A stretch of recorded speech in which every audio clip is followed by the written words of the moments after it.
हमारे व्यस्त जीवन में ईश्वर की आवाज़। जो व्यक्ति मरुभूमि में चल रहा हो, कड़ी धूप और गर्म बालू और उसके माहौल में झुलस रहा हो, उस व्यक्ति को पानी की बड़ी तीव्र प्यास लगेगी। और उस व्यक्ति का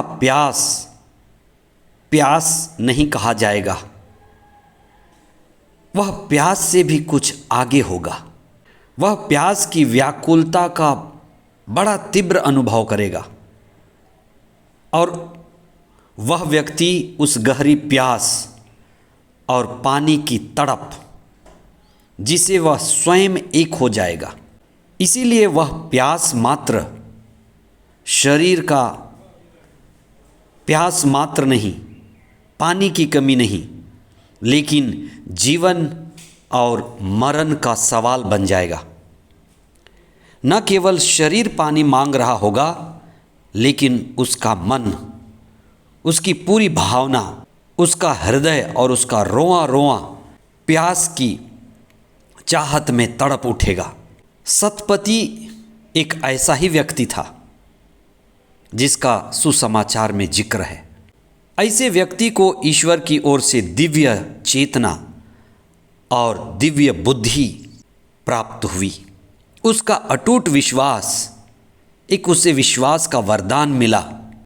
आज का सुसमाचार उस परदेशी सतपति रोमी के विश्वास की चर्चा करता है। ईसा भी उस परदेशी के विश्वास की ऊंचाई को देखकर चौंक गए। आज हम उस पर चिंतन करें। 24वां सामान्य सप्ताह 18 सितंबर 2023 सोमवार। पहला पाठ तिमोथी के नाम संत पौलुस का पहला पत्र, अध्याय 2 पद संख्याएं 1 से 8 और संत लूकस का सुसमाचार अध्याय 7 पद संख्याएं 1 से 10 तक। हम इस बात पर चिंतन करें कि शतपति में और इस्राएल के आम जनता, साधारण लोगों में क्या फ़र्क था। क्या फ़र्क था कि ईसा भी उस विदेशी परदेशी सतपति के विश्वास की तारीफ किए बिना नहीं रह सके।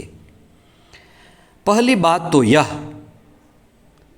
कि शतपति और यहूदी धर्म, ये दो अलग चीज़ जिसे हम देखते हैं।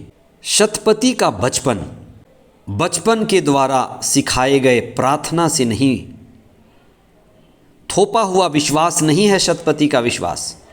बचपन से रटी रटाई प्रार्थना, किसी दूसरे की प्रार्थना और अनुभव नहीं है जिसे हमें सिखाया जाता है। दूसरों द्वारा थोपा गया विश्वास प्रभावी नहीं होता, उसमें आत्मा नहीं होती। शतपति का विश्वास रटा रटाया विश्वास नहीं है। उसके विश्वास में प्रेम है, समर्पण है और उसे दिव्य बुद्धि और चेतना मिली है कि वह ईसा को प्रभु और मुक्तिदाता स्वीकार कर लिया। दूसरी महत्वपूर्ण बात है, शतपति को दिव्य बुद्धि और दिव्य चेतना मिली थी कि वह ईसा में ईश्वर को देख पाया। ईसा ईश्वर के पुत्र हैं। जो ईश्वर कर सकता है वह ईसा भी कर सकता है। जैसे पिता शब्द है, निराकार है, ईसा उसी का साकार रूप है। इसलिए एक ही शब्द कह दीजिए और मेरा नौकर ठीक हो जाएगा। तीसरी बात, शतपति जो रोमी था और अधिकारी था, रोमी है, अधिकारी है, प्रशासक का हिस्सा है, फिर भी उसमें बड़ी अद्भुत विनम्रता है। नौकर के प्रति प्रेम, पुत्र तुल्य प्रेम। कौन अपनी नौकर को इतना प्यार करता है और विनम्रता दिखाता है? वहीं उसका सच्चा प्रेम है। शतपति का विश्वास आज हमारे लिए रोज की प्रार्थना बनी हुई है। हम प्रार्थना करते हैं, प्रभु आप एक ही शब्द कह दीजिए कि मेरी आत्मा चंगी हो जाएगी। हम प्रभु से यही प्रार्थना करें कि हमारा विश्वास बढ़े, हम प्रभु के वचन को पढ़कर ईश्वर का अनुभव कर सके और ईसा में ईश्वर की शिक्षा को पा सकें और जीवन में आगे बढ़ते रहें। आमीन।